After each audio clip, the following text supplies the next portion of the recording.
Bismillahirrahmanirrahim. Assalamualaikum warahmatullahi wabarakatuh. Perkenalkan, nama saya Asirani Wulandari dengan NIM 1909-2004 1421-1027 dari Prodi S1 Gizi ITK Apisena Kendari. Baik, di sini saya akan membahas mengenai pelayanan gizi buruk pada balita. Gizi kurang dan gizi buruk.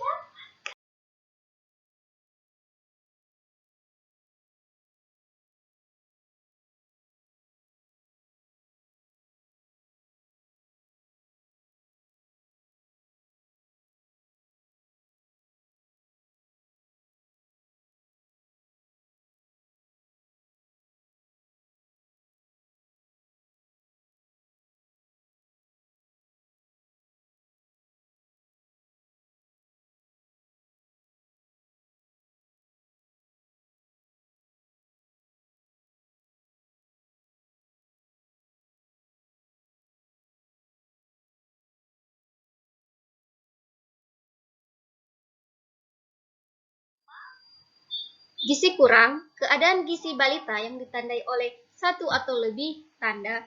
Balita dengan indeks berat badan per panjang badan atau berat badan per tinggi badan kurang dari 3 standar deviasi sampai kurang dari 2 standar deviasi. Pengukuran lila berada di antara 11,5 cm sampai kurang dari 12,5 cm di usia 6-59 bulan. Bisa dilihat dengan gambar tersebut cara mengukur lila pada balita.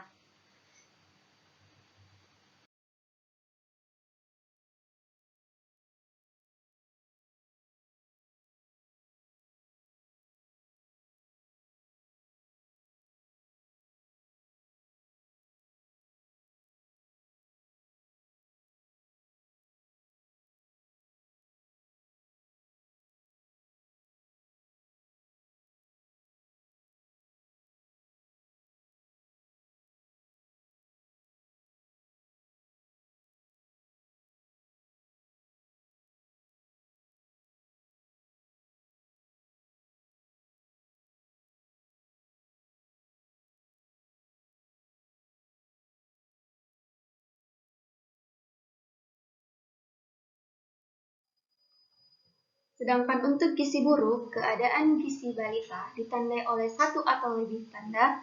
Balita gizi buruk adalah balita dengan indeks berat badan per panjang badan atau berat badan per tinggi badan kurang dari 3 standar deviasi. Pengukuran lila kurang dari 11,5 cm di usia 6-59 bulan. Adanya piting edema bilateral minimal pada kedua punggung kaki, yaitu bila area edema ditekan, akan menyebabkan lekukan dan secara perlahan akan kembali ke kondisi awal. Contohnya seperti gambar di samping. Tekan selama 3 detik, kemudian lepas, maka akan tertinggal bekasnya.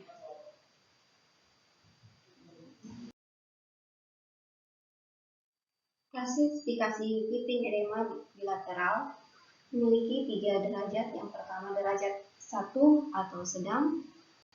Edema sedang bisa kita lihat di gambar pertama, edema hanya di kedua punggung kaki. Dan untuk derajat kedua, edema sedang, edema di kedua kaki dan juga di tungkai bawah atau di lengan bawah. Yang terakhir itu edema ketiga atau edema berat, yaitu edema berat meluas di seluruh bagian tubuh. Selanjutnya, gizi kurang dengan komplikasi yang ditandai oleh ciri gizi buruk dan adanya satu atau lebih dari komplikasi terbagi menjadi 6. Yang pertama, anoreksia, yang kedua, dehidrasi berat, yang ketiga, penurunan kesadaran, yang keempat, demam tinggi, yang kelima, sulit bernapas, dan yang terakhir, anemia berat. Hubungan antara komponen pengolahan gizi buruk terintegrasi. Pengolahan gizi buruk terintegrasi yang pertama itu rawat inap. Rawat inap penanganan balita gizi buruk dengan komplikasi. Dan rawat jalan penanganan balita gizi buruk tanpa adanya komplikasi. Dan yang terakhir konseling PBMBA atau PMT penanganan balita gizi kurang tanpa komplikasi. Semua akan dimobilisasi ke masyarakat atau dilakukan screening untuk penderita kekurangan gizi atau yang memiliki anak atau balita yang mengalami gizi buruk. Kurang dari 3 standar desiasi dan yang terakhir bila kurang dari 11,5 cm. Sedangkan untuk pelayanan pada kelompok khusus, pemeriksaan berat badan, tinggi badan, atau panjang badan bila pemeriksaan klinis menggunakan formulir MTBS di puskesmas, baik usia kurang dari 6 bulan dengan 1 atau lebih tanda sebagai berikut. Yang pertama, skor berat badan per tinggi badan kurang dari 3 standar desiasi. Yang kedua, adanya edema. Yang ketiga, terlalu lemah untuk menyusui. Yang keempat, berat badan tidak naik atau turun. Dan yang terakhir, terdapat tanda-tanda komplikasi medis. Maka balita bayi tersebut harus melakukan perawatan inap. Selanjutnya, balita untuk usia 6-59 bulan dengan berat badan kurang dari 4 kg maka harus melakukan perawatan inap.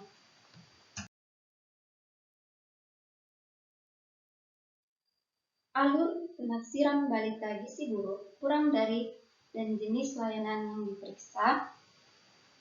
Yang pertama, rawat jalan untuk balita usia 6-59 bulan dengan gizi buruk tanpa komplikasi, dengan nafsu makan yang baik, dapat menjalani rawat jalan. Tetapi harus dilakukan kontrol seminggu sekali ke Paskes untuk memantau dan menilai kemajuannya. Dan untuk rawat inap, yang pertama itu bayi kurang dari 6 bulan dengan gizi buruk atau dengan tanpa komplikasi. Yang kedua, balita gizi buruk usia 6-59 bulan dengan komplikasi atau penyakit menyerta yang memerlukan rawat inap.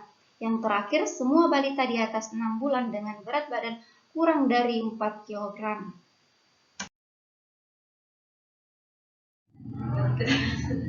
Rawat jalan pada balita 6-59 bulan gizi buruk harus memiliki kebutuhan gizi untuk balita gizi buruk tanpa komplikasi.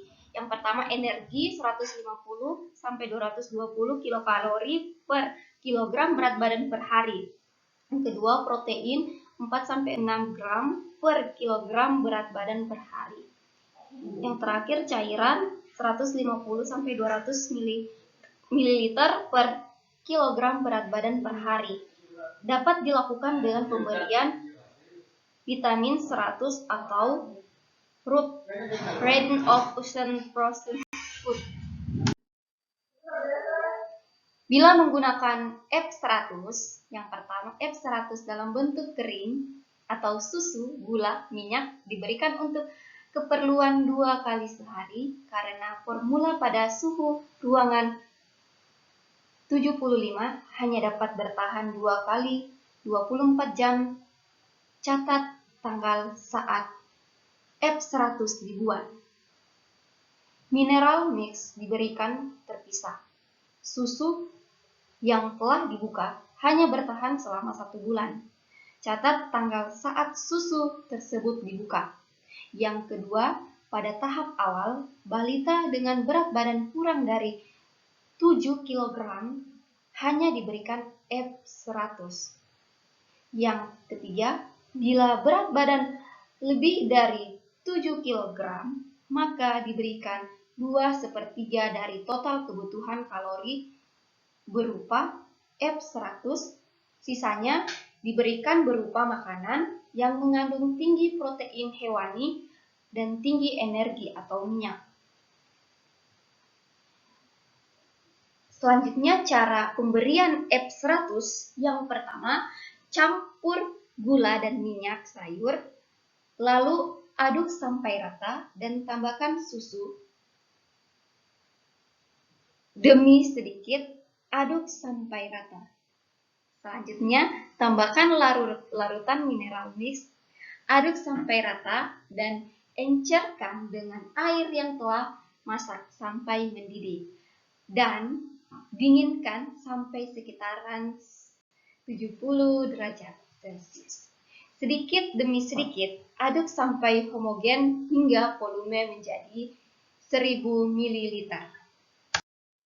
Selanjutnya, untuk dosis FE untuk balita gizi buruk usia 6-59 bulan sesuai berat badan. Untuk berat badan 5,0, volume F100 per 4 jam atau 6 kali sehari, minimal 125 ml, maksimum 185 ml. Dan untuk volume F100 dalam sehari, minimal 750 ml per kilogram per hari. Dan untuk maksimum 1100 ml per kilogram per hari. Dan untuk menggunakan RUP merupakan pangan khusus siap konsumsi yang padat akan gizi dan setara dengan F100 serta diperkaya dengan vitamin dan mineral. RUP diperuntukkan bagi balita gizi buruk di usia lebih dari 6 bulan sesuai rekomendasi WHO. Maka akan dilakukan tes nafsu makan yang baik. Dilakukan pada setiap kunjungan dengan menggunakan RUP. Jumlah RUP yang diberikan sesuai dengan berat badan balita yang diberikan untuk selama 7 hari. RUP mengandung 500 kilokalori per bungkus atau 545 kilokalori per 100 gram. Sedangkan untuk hasil tes nafsu makan dengan RUP terbagi menjadi dua, yaitu baik dan buruk. Yang dikategorikan baik, anak dapat menghabiskan jumlah RUP yang ditentukan untuk lulus tes. Anak makan RUP dengan lahap dan terlihat ingin makan terus. Sedangkan buruk, anak mengonsumsi RUP dengan bujukan terus-menerus dari pengasuh atau menolak makanan RUP. Jika tes nafsu makan dengan RUP hasilnya buruk atau tidak ada nafsu makan, dapat dilakukan tes nafsu makan dengan F100. Jika hasil tes nafsu makan dengan F100 juga hasilnya buruk, maka balita harus dibujuk. Selanjutnya, jumlah RUP dan prosedur yang dilakukan pada saat kunjungan ulang seminggu sekali terbagi menjadi 3, yaitu yang pertama, pada setiap kunjungan dilakukan penilaian kemajuan dengan menimbang berat badan, pemeriksaan edema, dan kondisi klinis lainnya. Untuk mengukur kemajuan digunakan target kenaikan berat badan minimal 5 kg per kilogram berat badan per hari atau 50 gram berat badan per minggu.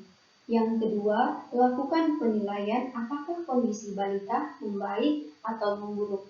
Yang ketiga, hitung ulang kebutuhan RUP atau F100 sesuai dengan berat badan terakhir.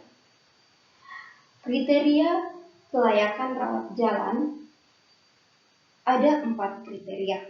Yang pertama, bila kurang dari 11,5 cm atau skor berat badan per panjang badan kurang dari 3 standar deviasi. Yang ketiga, tanpa komplikasi. Dan terakhir, edema. Sedangkan untuk kriteria keluar dari layanan rawat jalan secara klinis membaik selama 2 minggu berturut-turut atau 2 kali kunjungan. Yang pertama, bila lebih dari 12,5 cm. Yang kedua, skor berat badan per panjang badan kurang dari 2 standar deviasi. Yang terakhir, tidak ada edema secara klinis baik. Rawat inap pada balita 6-59 bulan gizi buruk. Tujuan rawat inap bagi balita gizi buruk dengan komplikasi dan bayi lebih dari 6 bulan berat badan hanya kurang dari 4 kg. Yang pertama, mengupayakan stabilisasi kondisi balita dengan mengembalikan metabolisme untuk keseimbangan elektrolit normalisasi metabolisme dan mengembalikan fungsi organ. Yang kedua, menangani komplikasi, yaitu penyakit infeksi dan komplikasi lain. Yang ketiga, memberikan makanan bergizi untuk mengejar pertumbuhan yang dilakukan secara perlahan dan ditingkatkan dengan hati-hati agar tidak membebani sistem. Yang keempat, memberikan layanan rehabilitasi gizi lengkap. Yang terakhir, memberikan layanan rujukan rawat inap pada balita gizi buruk yang mula menjalani rawat jalan. Selanjutnya, fase dalam terapi rawat inap memiliki 4 fase. Yang pertama, fase stabilisasi, yang kedua fase transisi, yang ketiga fase rehabilitasi, dan yang terakhir fase tindak lanjut atau dirawat. Sedangkan untuk tindakan pelayanan yang pertama, mencegah dan mengatasi hipoglikemia dari fase 1 sampai 2 masih dalam fase stabilisasi. Dan selanjutnya, mencegah dan mengatasi hipotermia masih dalam fase stabilisasi. Yang keempat, memperbaiki gangguan keseimbangan elektrolit dari hari ke-3 sampai ke-7 maka masuk dalam fase transisi. Sedangkan untuk mengobati infeksi dari minggu ke-7 sampai ke-29 masuk dalam fase rehabilitasi dan dapat ditindaklanjuti. Sedangkan untuk memberikan makanan pada fase stabilisasi dan transisi harus melalui tahap fase stabilisasi, fase transisi, sampai ke fase tindak lanjut. Sedangkan untuk tata laksana gizi buruk pelayanan rawat inap, kita dapat membaca pencegahan dan penanganan dalam tabel tersebut. Penilaian kemajuan. Kemajuan terapi dimulai dari kecepatan kenaikan berat badan setelah fase transisi dan mendapatkan X100 atau rubuk. Yang pertama, timbang dan catat berat badan setiap pagi sebelum diberikan makan. Hitung dan catat kenaikan berat badan setiap 3 hari dalam gram, kilogram per berat badan per hari. 2. Bila kenaikan berat badan kurang, yaitu bila kenaikan berat badan kurang dari 5 gram per kilogram berat badan per hari, balita membutuhkan kenaikan ulang lengkap. Sedangkan untuk sedang, yaitu bila kenaikan berat badan 5-10 gram per kilogram berat badan per hari, perlu diperiksa apakah target asupan terpenuhi atau mungkin adanya infeksi yang tidak terdeteksi. Sedangkan untuk yang baik, yaitu bila kenaikan berat badan lebih dari 10 gram per kilogram berat badan per hari. Baik, itulah hasil presentasi saya mengenai pelayanan gizi buruk pada balita. Lebih dan kurangnya mohon dimaafkan. Wassalamualaikum warahmatullahi wabarakatuh.